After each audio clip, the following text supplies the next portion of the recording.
Hey, good morning, Charles. How are you? Good morning, Dan. I'm doing well, thanks. How are you? I'm well too. I am well too. What's uh I am. what's gone well I'm for you still fighting. specifically this week? I'm glad you asked. We talked about this. We met for trivia the other night and didn't get to play because there wasn't enough of a crowd there to join us for trivia, which was a little frustrating. But I get it. And that's what went people well. have stuff come up. Yeah. No, I was starting to tell you that night. I found an app on my phone that does a little bit of, or a good, it looks like it does a good chunk of what the Whoop band does, but it does it based on my Apple Watch. And so I'm trying it out, and I'm looking at it, and I'm learning that I'm very bad at recovering. I am I'm doing too much stuff during the day, and I'm not getting enough sleep at night. So it's telling me that I'm either in the red or in the yellow. I'm in the yellow 5 of the last 7 days, and I'm in the red 2 of them. So I need to do some more work to concentrate on my recovery. Because right now, I mean, I went to the gym once this week. I'm probably going to go back today, even though I'm only 38% recovered. And other than that, I've just been walking a lot. So yeah, I need to. I'm getting between 5 and 6 hours of sleep a night, of real sleep. And that's not enough. So I need to up those numbers. Definitely not. But I mean, keep in mind that just because you have a low recovery doesn't mean you should, avoid all exercise or the gym at Right. all. It's just maybe just cut it back. Don't try to do, um, warm up bicep curls with the 45-pound bar like you did last time. That's because your quads can warm up with bar only doesn't mean everybody part is built the same way, right? So and I'm enjoying some 2 days post workout. I am enjoying some nice delayed onset muscle soreness, but really only in my biceps and my back, because as my form got a little sloppy around rep number 25 or 30. I started engaging my lower back and my bicep curls, and so now my lower back it just feels sore from effort, not sore like I hurt myself. But my biceps are they're a bit on fire this morning. But the good news is I've worked out enough to know that as soon as I get back to doing some curls, that pain goes away. So that's nice. Yeah. And then it comes back. Sure. But yeah, so I'm happy that I found this app. It is called Athletic, or I guess Athletic. I guess you would say Athletic, but it's spelled ATHLYTIC. And I'm on the free trial right now. And if I decide to keep it, it's $29 for a year, which is quite a price improvement on the Whoop band. But I also expect it doesn't quite do everything at the level of accuracy that the Whoop band does either. But it for my current level of training, I think it's probably pretty good. Yeah, I mean, if it gives you what you're going to use and not really anything that you don't, then sounds like it's a great swap. Yeah, it's got a and it also has it's got some kind of of tracking in there for macros as well. But it's got 4 tabs: recovery, exertion, sleep, and energy. And so if I just want to monitor those on a daily basis, I think it might be the way for me to do that. So that is definitely a going well. I like finding new apps that add value over and above what they cost. That's always the challenge, right? Yeah, and then the other challenge is, remembering which ones to let go of, maybe to unsubscribe from, save a couple of bucks from. That a lot of times, same thing with like my Amazon subscribe and save. Sometimes I'm like, wow, I didn't realize, before I know it, I'll open the closet and I've got 12 bottles of something, and realize I need to make some changes and adjustments. Been flushing some money down the toilet, so that's my thing. I've been trying to. I mean, you probably do it naturally because you've kind of adopted a minimalist type of way of operating. But whenever I get, either a new piece of clothing or a new magazine, I look to get rid of 1 or 2 existing pieces of clothing or magazine to swap that out, so that I'm actually reducing my overall amount of crap I've got around me rather than increasing it. So yeah, that's definitely yeah, when you get into minimalism or even just living in a small space like I do, you definitely look for, at a minimum, I have to do the one in, one out, where, if I bring a thing into my camper to live with me, then one thing that I have in my camper has to stop living with me, and I have to, ideally they're approximately the same size and shape.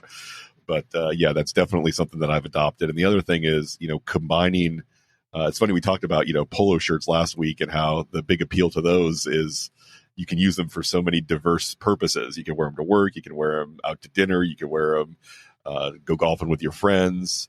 Now, I don't recommend you use them for all those things, but that is certainly possible. And so for somebody, adopting a minimalist lifestyle, my obsession with clothes and style does not necessarily go well with the idea of, let me buy one thing that I can use for a whole lot of different purposes. But that is something I am considering when it comes to my next move in the computer area. Currently I travel with my Microsoft Surface Go 2, and I have my 21.5-inch iMac on my desk that I'm using right now.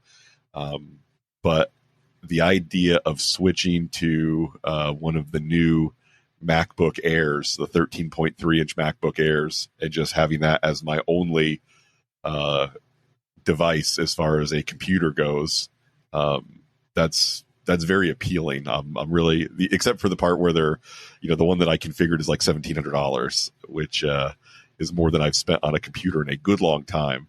But yeah, being able to sort of get two things that do the job of one is, or get one thing that does the job of at least two, rather, is definitely something that I keep my eyes peeled for. But again, when it comes to clothes and when it comes to computers, there are just certain functions that I'm not willing to sacrifice for utilitarianism. And so we'll see if I end up doing it or not. But what's going well for you? I've managed to keep up with my 5K training for the Waybetter app. This week was a little bit rough. I for some reason, the last couple of days I was exhausted and just might have been pushing myself a little bit too hard, maybe running outside in the Florida heat at around noon or 1. Yeah. Not sure, but I was absolutely, and I also didn't sleep that well. So what happened was if I didn't have this challenge, I would have definitely skipped these runs. And instead I just said, all right, look, get comfortable being uncomfortable and stop thinking about it and just start moving, just start taking action, just start walking over to the trail where you do your normal runs. And I didn't even hesitate when it came to transitioning from the walk to the run. I just started running, and tried to like block my brain from thinking about it, analyzing it, and talking myself out of it. And once I got started, it was just easier to kind of keep going. So I was able to kind of push my boundaries a little bit this week. So I felt really good about that, and felt really good afterwards, and wasn't actually destroyed afterwards. So I knew it was okay, but it really goes to show that, your brain will do everything it can to protect you, have you conserve energy, try not to put you at risk. And a lot of times it doesn't work well when you're trying to optimize your health or trying to, push yourself a little bit outside your normal boundaries so you can actually make progress in whatever area that is. So a lot of times you need to kind of silence the worrying and the part of your brain that's telling you don't do this, or it's going to be too difficult. And, I was able to do it this week. So that's what went well for me. Yeah, I definitely know what you mean, where it does seem like even a minor level of exertion that you're not used to, your brain will start trying to convince your body that you're killing yourself, you're going to die, you're going to, you're going to have a heart attack, whatever. Yeah. And it really just seems like the thing for me that I can always use to offset that is, if I'm doing something that is fun enough, even if it's something that requires a crazy level of exertion, but if I'm hiking in a new part of the country or a new part of the world and seeing things that I'm not used to seeing and getting to enjoy being in a different place, then even going up a lot of steps or up the side of a mountain or something like that, my body is definitely feeling it, but my mind is not warning me and stuff like that, because I'm just enjoying it so much, and I'm getting so much. It's such a novel experience that I'm distracted by how much fun I'm having. So whereas, if I'm trying to get my 5K time down by jogging around the same neighborhood that I've walked around for the last 6 months, oof, good luck, man. It's tough. Yeah. Absolutely. The same neighborhood, the same trail. I'm right there with you. I might need to start, picking different areas, and our buddy Kurt, he does all those runs in the evenings, but it's like a different spot all over the Orlando area every night of the week, and that probably keeps things fresh for him.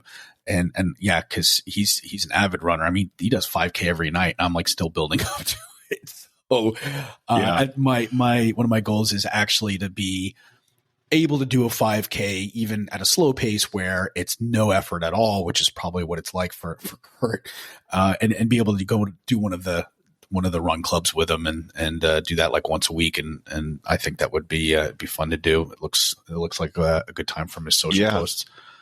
I was gonna, other than the running part of it, it looks like a blast. I mean, they're very, very social. It looks like everybody in the pictures are having fun.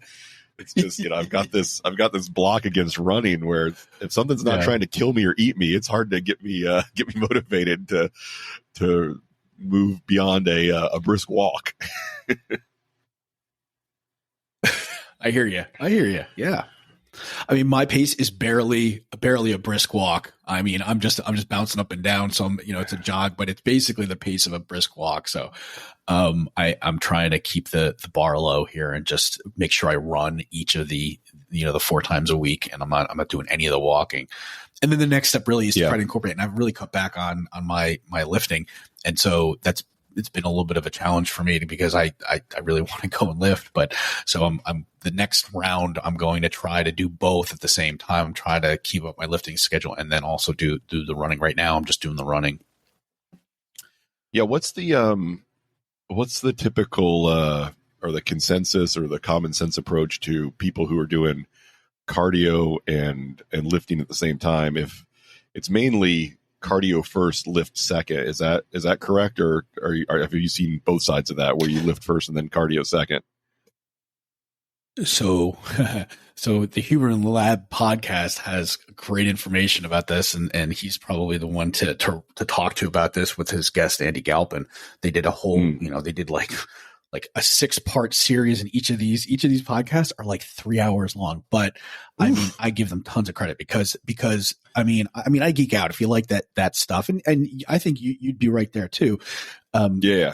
They go into that, right? So what the summary that I took about which was, if you're going, depends on what you're lifting for. If you're lifting for strength or hypertrophy for growth, it's going to be different depending with your cardio, right? So if you are, if you're just going for hypertrophy, just for the growth, you don't really care about strength. It doesn't really matter when you do the cardio, because the idea here is volume and fatigue for your muscles in order to get them to grow.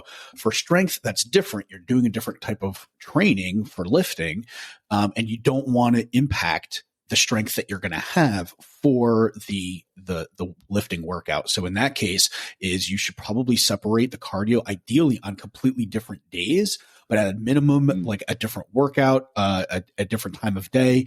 And then, I probably worst case scenario is you do the cardio, but it's going to be after you do the strength training, because you don't want to affect, the numbers that you're getting, because you're measuring really how, your strength based on the amount of weight that you're lifting. So that's going to be affected. You're going to pre-fatigue if you're going to do the cardio first. Again, if you're doing it for muscle growth, it's going to be different. You want to be as fatigued and use as high volume as possible. And that's not the case with the strength. So that's a quick summary of what I pulled from one of the 4-hour podcasts I was listening to recently. Yeah, I've only listened to some pieces of those Huberman Galpin, right? That's his last name, Andy Galpin. Yeah, I've listened to some pieces of those from little snippets that they've put on YouTube, and it does feel tough to hang with people who are such experts in their area, and they're talking to each other, and it's like it does feel a little easy to, like, you're getting left behind, but they're both, I mean, Huberman especially he's very good at making things accessible. It's only when he has, some other super detailed, super genius on with him that sometimes he has to kind of rein the conversation back in, because when they get into some of the stuff about, what your mitochondria and your endoplasmic reticulum are up to, it's like, geez, man, holy cow, this is honors bio too, and I'm quite a few years removed. Yeah, I mean, the good thing is, Huberman always, he's wonderful, because he always, it will go on some of these longer ones. It will go, a half hour, 45 minutes of stuff like that level of detail. But then Huberman is really good about, at the end, summarizing it and giving it, kind of cleaning it up a little bit for the average person who doesn't live in a lab, and use it and create some sort of practical approach to be able to use that information and what it means, what it translates into day-to-day life. So he's wonderful at doing that. But yeah, sometimes it could take 45 minutes or whatever before you get to that point. Yeah. Yeah. One of the things I picked up from him recently is the emphasis or the encouragement of getting back into daily supplementation with creatine. And you and I talked about this the other night. It really does seem like for the, both the athletic endurance as well as cognitive benefits, as cheap as creatine is now, and as many studies as they've done on it, it's hard to think of reasons not to do a little bit of research and find out what your dosage should be, and then just buy some pills and take them every day, because it really doesn't. Other than one thing that when I would try to, and he doesn't really recommend loading anymore, the loading phase where you take a bunch for 5 days to get your levels up. He says the evidence isn't conclusive that there's any benefit to that. So I'll probably skip that. But I was going to say the only downside I had was if I was doing like 10 grams of it in a day, then I would notice, a little bit of upset tummy if I tried to do them all at once. If I took, all 10 grams of it at the same time without another meal or something, then my stomach would get a little upset. But I have noticed that if I spread it out a little bit more and take the pills or the powder when I'm eating something else, then there's absolutely no stomach upset, and the benefits just seem to be through the roof as far as what it does for your brain and what it does for your muscles. So as of today, I'm back on. He's also saying it really is helpful for bone health, bone density. They've had some studies that show that actually creatine stimulates a hormone that's released to help with bone density as well. So my dad had gotten some. He hasn't been using it regularly, or I don't even know if at all. But I think once I heard that, because he's concerned about, he's a little bit older, so he's concerned about his bone health. So between that and the mental, basically preventing dementia and helps with clarity, focus, memory, things like that. And it is one of the most studied supplements. When I was a nutrition major in college, oh my God, back in 92, when I graduated, graduated in 98. So it was 97. I need more creatine. I can't remember. So I actually did a study. For an extra credit, I was such a little geek. I was a nutrition major. I had gotten an A in every class except for this one class, and I wanted straight A's in the major. And I went to the professor and I said, listen, if I do a special paper, a report on something, would you consider, giving me a little extra credit, some bonuses, some bonus points for the end of the semester so I could get an A. And she agreed to it. And I did my report actually on creatine, and that was in 1997. And at that point, it was still, even at that point, it was fairly well researched. And had some significant, benefits, being shown already back then in 97. So it was enough for a traditional nutrition program where supplements weren't, at that point, they were still kind of not really looked at, they're kind of looked down upon. You don't need nutrition, you don't need supplements, things like that back in the 90s, a lot of times. And so they were open to it. So there was enough scientific backing even in 97 when it came to creatine for a traditional conservative, nutrition professor to say, yeah, you know what, these are valid findings. it looks like there is some benefit to taking creatine. So they talk about, and you mentioned it too, examine.com. There's tons of studies on creatine there in terms of the benefits. Also, the things that people thought were related to potentially damaging kidneys, I think was just more of people getting confused with the difference between creatine and creatinine. And creatinine is basically a byproduct of muscle breakdown. And so a lot of times, with these simple kidney tests, when they see a lot of creatinine in one of your blood tests, they think there's an issue with your kidneys not being able to filter things properly. And it doesn't, and just because you take creatine doesn't mean you create a lot of creatinine. Right. And I think people were just getting confused, and that confusion basically, I think, linked the two together.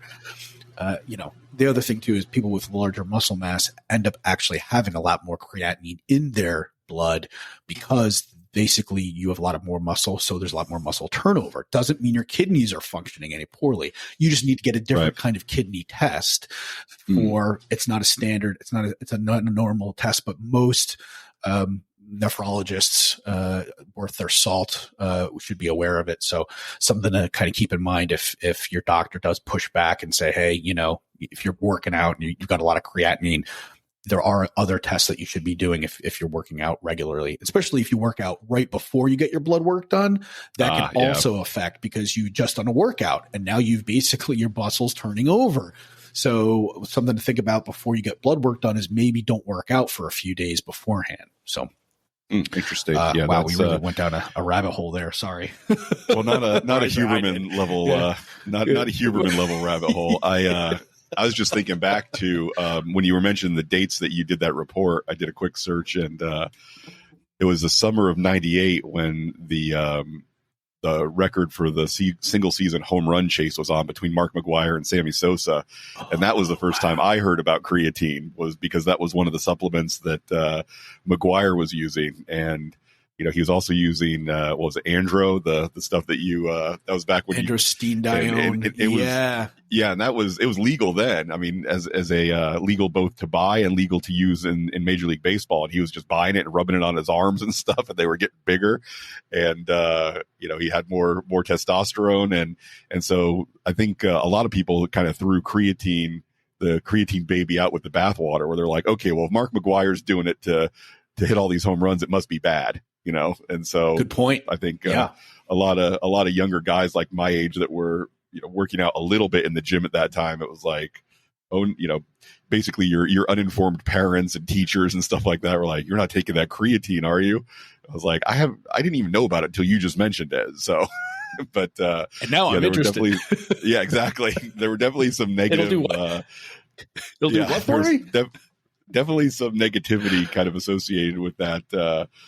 These big, strong guys who used to be sort of skinny, athletic guys, they're taking it. It must be bad. It's like, well, it's just one of the pieces of one of the ingredients. Which now we know that he was taking pretty much everything under the sun to start hitting those balls 500-600 feet. But so I'm definitely on board with creatine. And one of the other things I've heard about from several people with creatine as well as whey protein is, make sure you're getting it from a good manufacturer, but don't worry too much about, buying the most expensive thing with the most complicated sounding name. It's just, for the most part, creatine's creatine and whey is whey. You just want to make sure that you're getting it from somebody who's actually putting creatine in the things they label creatine and whey in the things that they label whey. Yeah, for sure. And that can be challenging. You want to look for companies that have third-party testing, and as well as they have this stamp on it, says GMP, which stands for Good Manufacturing Process, and that's just a standard way of creating some sort of supplement, and it is supervised and monitored by some sort of government agency, I believe, that basically says, okay, look, you are, running, you're doing everything in the proper way. It's a clean facility. It's a clean warehouse. You're handling all of the equipment and all the supplements, with clean, in clean ways. And so that takes, and you have to apply to get that, to that label. So GMP is important. And then if you get third party testing done. And a lot of times the supplement companies will actually have both of those on the label because it costs them money to do that. So of course they're going to advertise, and it does show that they care and that there's some quality there. So those are a couple of things to look at. All right. Well, yeah, I'm convinced, and I'm going to, based on my weight and what Dr. Huberman was saying, I'm looking at 5 or 6 grams a day of creatine. So that's going to be my new protocol starting today. And today is the day that I'm also starting to monitor my food a little bit more. I'm going to try another app called BiteSnap, which is a photo-based food tracking app, and I'm going to start taking pictures of my meals with that today and see if it makes food tracking easy enough that I'll actually do it. And we'll see how it goes. Yeah, I mean, I think it's important. Other thing to keep in mind here is, you don't need to do food tracking forever. And I don't know if that helps, grease the wheels for doing it a little bit. Once you get an idea, I think of, how much, X amount of grams is or ounces of certain things are, and you eat fairly the same things, you can kind of, take your foot off the accelerator. You don't need to actually be anal and track everything, in an app and everything done. But, every once in a while it might be good to do that for a couple of days or maybe a week, just to get your brain familiar with how much stuff is, especially if you're not making the progress that you want to make. My guess is the first thing to look at is how much you're eating. A lot of times we don't realize, especially with the high calorie stuff, the stuff with high fat, nuts, nut butters, oils, things like that. Figuring out how much we're actually using is difficult. You might think you're using a tablespoon, and then you actually measure it, you're like, holy cow, I'm using, like quarter cup, whatever it might be, It's amazing how much of a difference. And that makes a huge difference, especially when you start to, you want those last 10, 12, 15 pounds. You have to be super, super anal about it, unfortunately. Yeah, that is definitely what I'm finding. I mean, I'm making progress still, but it is not the same. I'm sure I've said before, when I was, well overweight, 40 pounds overweight, I would have a day where I would eat no sugar, no grain. I'd walk 10,000 steps. And every day that I did that, I would drop half a pound of weight. And it was awesome. And I'm not there anymore. It's not that easy to watch the weight fall off as it was when I was carrying so much extra. Yeah. It's, and that's the thing is you have to also remember, like, compared to what were you doing to get up to that weight, right? So my guess is you were probably doing a lot more, you were doing a lot less walking, you were eating a lot higher carbohydrates, you were eating a lot higher calories, and, and so you're no longer, doing that. So you're no longer at that weight. So you're doing these other things now, and that's where your body has kind of like level set. So now you can't keep doing those things because you've plateaued at that point, right? So that's where, that's just another way to think about it. Yeah, it really does take, dramatic changes to see dramatic results, or it takes, less dramatic changes to see less dramatic results over a longer period of time. And, right at this point, I mean, the dramatic changes to get that kind of dramatic result would be essentially fasting for me. And, I'm not interested in fasting for any kind of long term. So it doesn't need to be dramatic from where you are now. Right. Okay. But I'm going to disagree. You don't need to be dramatic from what you're currently doing now. Right. So it's to see dramatic changes there. Right. I'm saying if I want to see 3.5 pounds, if I want to see 3.5 pounds a week, then I've got to do some pretty crazy stuff. Okay. Okay. I see what you're saying. All right. I missed the dramatic changes now. Yeah. Okay. Yeah. For dramatic changes now. Right. I was level setting of where you were before. So, correct. Yeah.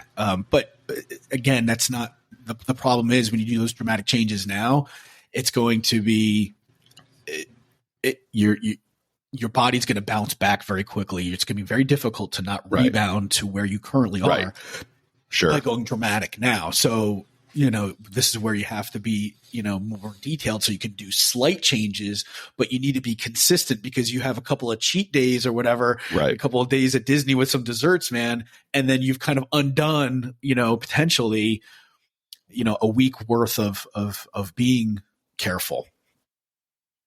Yeah. And that's a good way to think about, when you're making those decisions about, okay, I'm going to this birthday party, or I'm going to this dinner. It's like, look at that dessert as, okay, the dessert I'm staring at is not just 300 calories. We're talking potentially a week's worth of eating the right way and doing everything. I've done everything I was supposed to do the last week.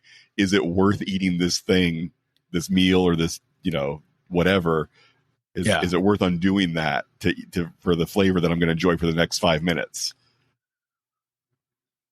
Yeah, it's about awareness, right? So it's look it up before you eat it, so you know that it's usually those desserts. It's 300 calories for a bite, not for the whole thing. Right? It's Yeah, that's true. Yeah, it's a lot of times. A lot of times you look it up and you're like, holy cow!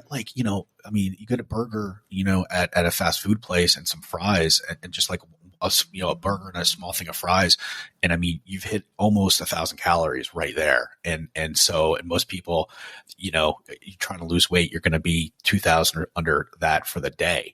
And it's just all it is being aware. All the good things in life, I feel like, just kind of raise your level of awareness and things improve. And unfortunately, same thing with food. Yeah, I've definitely seen, looking at some of the Disney menus or restaurants at Disney, I have seen a 1,300 calorie milkshake. That is not outside the realm of possibility at all. A milkshake. Wow. Holy cow. I bet it's delicious, though. I bet it's delicious. Oh, I'm sure it's amazing. Thankfully, I'm not a big milkshake guy. When it comes to desserts, milkshakes are not my they're not my weak spot. Okay, I do love ice cream. I do love cakes and pies and treats and stuff. But the worst offenders seem to be the milkshakes, and I've been able to stay away from those so far. But all right, well we're about a half hour into this. Fat in those. Okay. Yeah. All right. Let's go. So let me throw out a couple of I just want to summarize some of the stuff we talked about last time, and we're going to be hitting some of these same themes again this week about the way that you dress and the effects that can have, as well as the really common ways that you can screw it up. So let me sort of do a reset here on the idea of dressing well. What do we mean by dressing well? When I talk about dressing well, I'm talking about clothes that fit you, clothes that are in good condition. They've been, maintained. They're clean. They're not completely wrinkly, like they've been, balled up in the corner of your bedroom for the last week.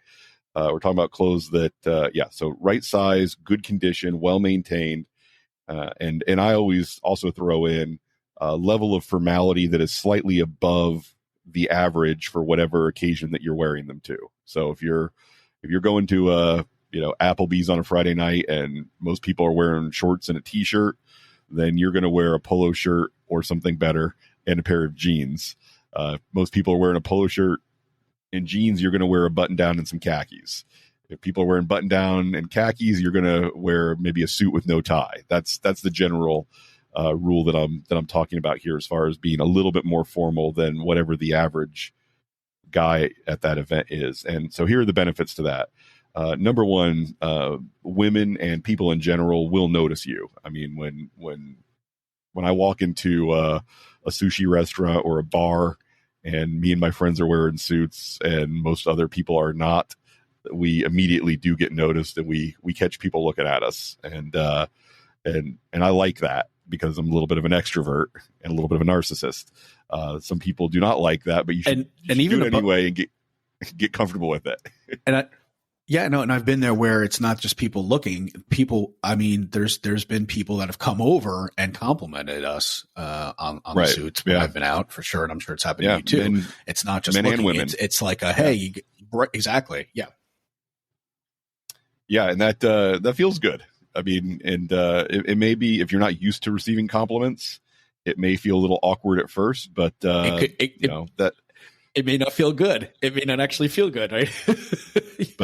But that, like so many other things, that is a muscle that you can work out and get stronger at. Your ability to receive compliments and react to them in a pleasant way that makes the complimenter feel good that they said something is a skill you can absolutely develop. Yep. So I would recommend taking that on. So yes, again, one of those benefits is definitely that you'll feel more confident.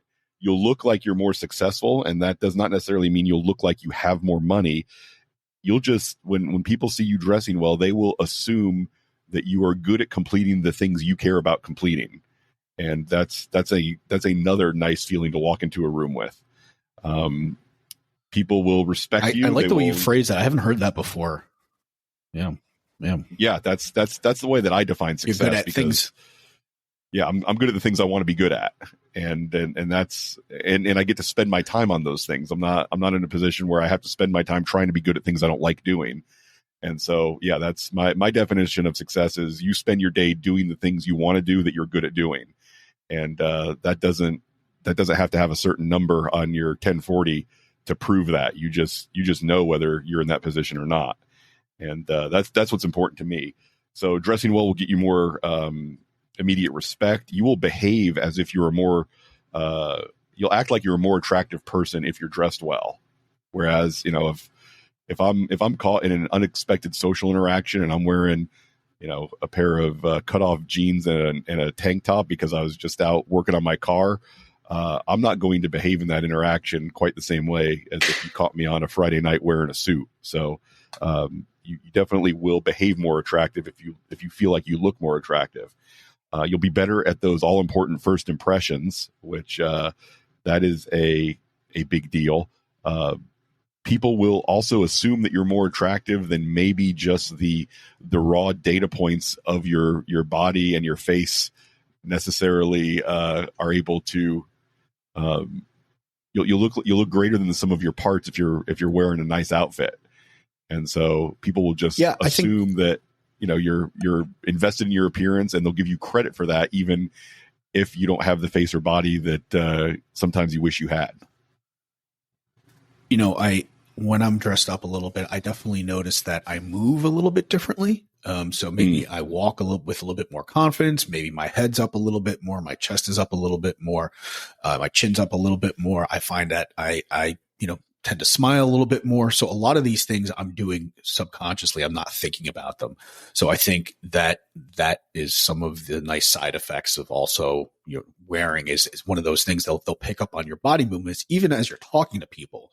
You may talk a little bit more confidently. Maybe you're talking a little bit more slowly. Maybe, the body language that you're using gives off a little bit more confidence.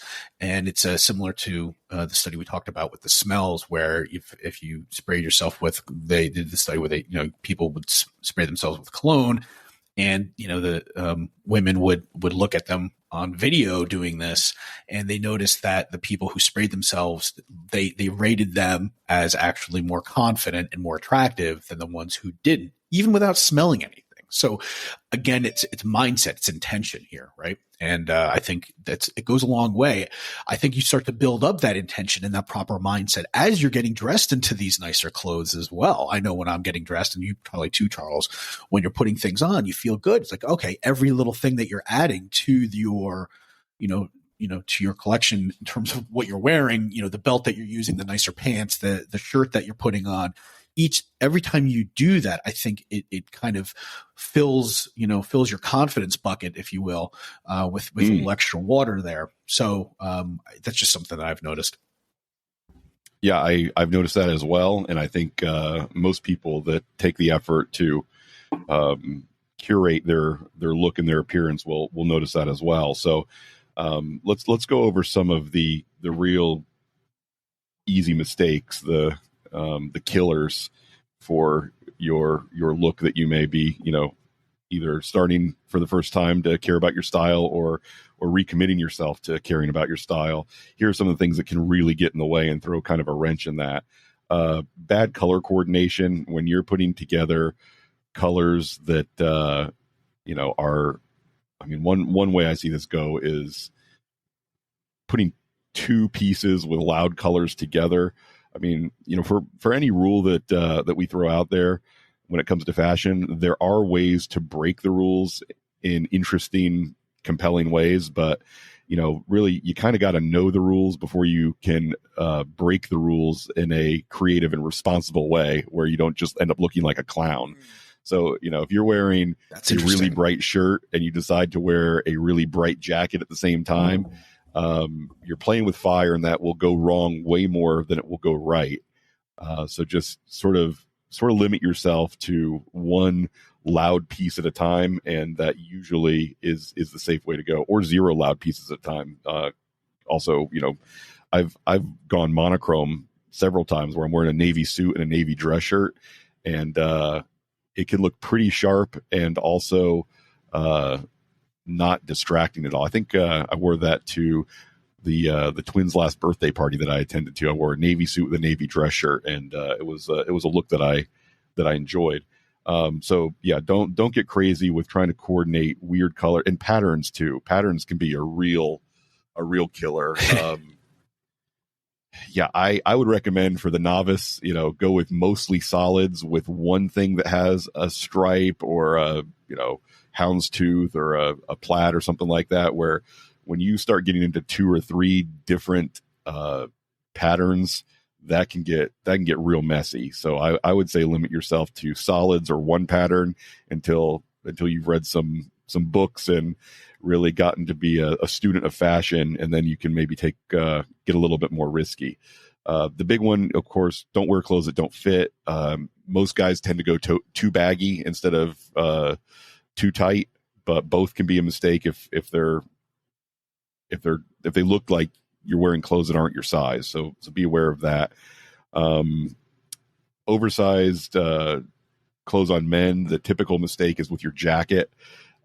Almost every jacket I've purchased, I've had to have the sides taken in because they are just too boxy off the rack. And also in my case, the sleeves are always too long. So those are the, that plus the back of the neck where the collar lays. Most jackets I get off the rack will have a bubble right there. So the 3 things that Frank the tailor, my guy that I've been going to for years, always does for me is he takes in the sides of the jacket, kind of pinches it around the side so that it's not too boxy. He lowers or shortens the sleeves for me so that ideally what you're looking at, you want to see just a little bit of shirt cuff, maybe 1/4 to 1/2 inch of shirt cuff. So wrist, shirt cuff, then jacket cuff. And then those were the 3: the bubble, collar.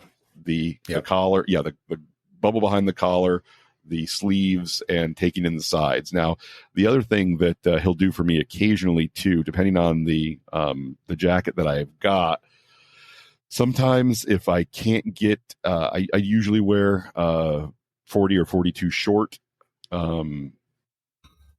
If I can't find the jacket that I want in a short, sometimes I'll have to get a regular, and he will actually shorten the bottom of the jacket for me to turn it from a regular to a short, because I like my jacket to land sort of halfway down my butt, or maybe even a little bit higher, because since I am short on the short side, I'm 5'8". What I find is that a slightly shorter jacket as well as a slightly shorter pant, where a pant that where my pant leg doesn't necessarily break on the top of my shoe. It's just a little bit shorter so that you don't get that break at the bottom of the pant leg on the top of your shoe. That will contribute to me looking a little bit taller. So as somebody who's just shy of the normal range, I believe men in America, the average height is about 5'9". And so I'm just a little bit under that by inch and a quarter. And so little hacks like that to shorter jacket, shorter pant leg, higher waist, those things can help out a bit on looking a little bit taller. So let's see. The other things to avoid, don't button all the buttons on your shirt. Don't go all the way up to the top button. I used to only unbutton the top button and button everything else. Now I leave 2 buttons unbuttoned, and it feels a little bit more. I'm a little bit more free to move about when I've got those 2. And it also, I mean, there's also communication that happens that says, I am not afraid to be seen. And, obviously don't walk in public naked, or don't wear a suit with no shirt, because then you'll look crazy. You'll be well outside of the social norms. But getting away with one more button than other guys may be willing to get away with, it can send a message that I'm comfortable and I don't mind being seen. Yeah, I growing up, I don't remember looking online at or in stores or catalogs or wherever the shirts were sold where I never saw the top button actually buttoned unless it was with a suit and a tie. And right. Over the last few years, I've looked at, polo shirts especially, and they've got that top button buttoned up there. And, it's on these guys that like, even it just doesn't look right to me. It looks like they are suffocating literally, or they're ready to, or they're just like, I don't know, like anxious or just uncomfortable. It just adds this look like you're being choked almost. And it just does not look normal to me. And in all fairness, I have not seen anybody out and about outside of the online world there for fashion, wearing their shirts that way. And I always just thought that was very odd for them to do that. And I guess, all right, they'll try anything, with the fashion. I guess they just kind of run out of ideas and like, well, what else can we do? What's left here to that's new, right? I don't know. I don't get that either. I do wonder about what the message is that's sending, because it doesn't look, I mean, when I see somebody with their shirt and polo shirts, I do see frequently in ads when it's buttoned all the way to the top, it's like, that is not a person that looks accessible to me. That's not somebody I would want to walk up to and talk to. It's somebody who it's like their defense is up, right? Like, right, yeah. Exactly. Yeah, and I mean, maybe it also sends a message of like, oh, are they really cold? I mean, is that the reason that they've, like their body temperature is cold, so they've. But I mean, look, if you're inside a place that's a normal temperature, and you're wearing more clothing, or wearing your clothing in a way that looks like you're communicating, I'm really cold in here. That's not the kind of person that welcomes an invitation to hang out or have a conversation. No. So. Yeah, I unbutton. I mean, even when I'm at work, I will unbutton the top two buttons, and just the result for me is I do have to maintain my chest hair a little bit more because I can't let it get too crazy. But that's my advice is definitely unbutton the top button, maybe unbutton the one below that as well. It's rare that you'll see somebody in media who is the hero of the story that is wearing their shirt buttoned all the way up with no tie, or even just one button unbuttoned with no. It's usually going to be two buttons or more. Three, that would never occur to me to unbutton the top three. Our friend of the show and friend of ours, Rob, will when we go out in Key West or something, he'll unbutton a ridiculous number of buttons, at least the way it feels to me, but it works for him and that's what he likes to do. But yeah, I could never go above two. I'm just not wired that way unless I'm really, really hot and I'm outdoors at a place where it's okay to just unbutton all of the buttons. That's not for me. So, okay. One other thing is wearing sportswear on a regular basis. That's the other thing.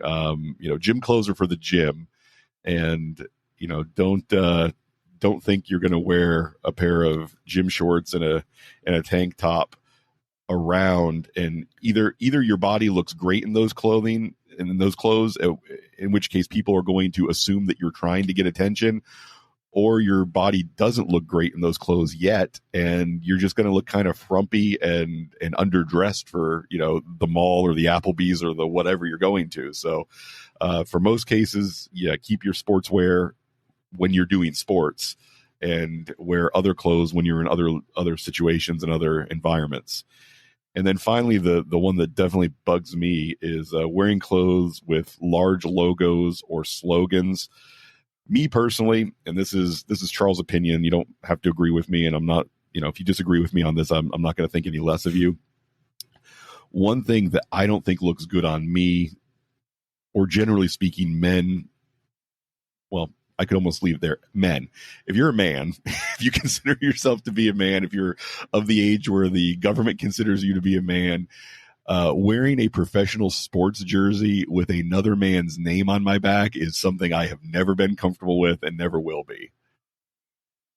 Because neither it's almost I've not done that either. Yeah, unless you're going to a game itself, right? And you want to show that you're a fan of that player.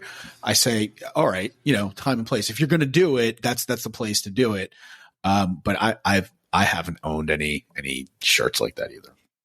And again, maybe this could be, because of some of my narcissistic tendencies. I feel like if I'm putting another man's name on my back, what I'm communicating is this person's identity matters more to me than my own does.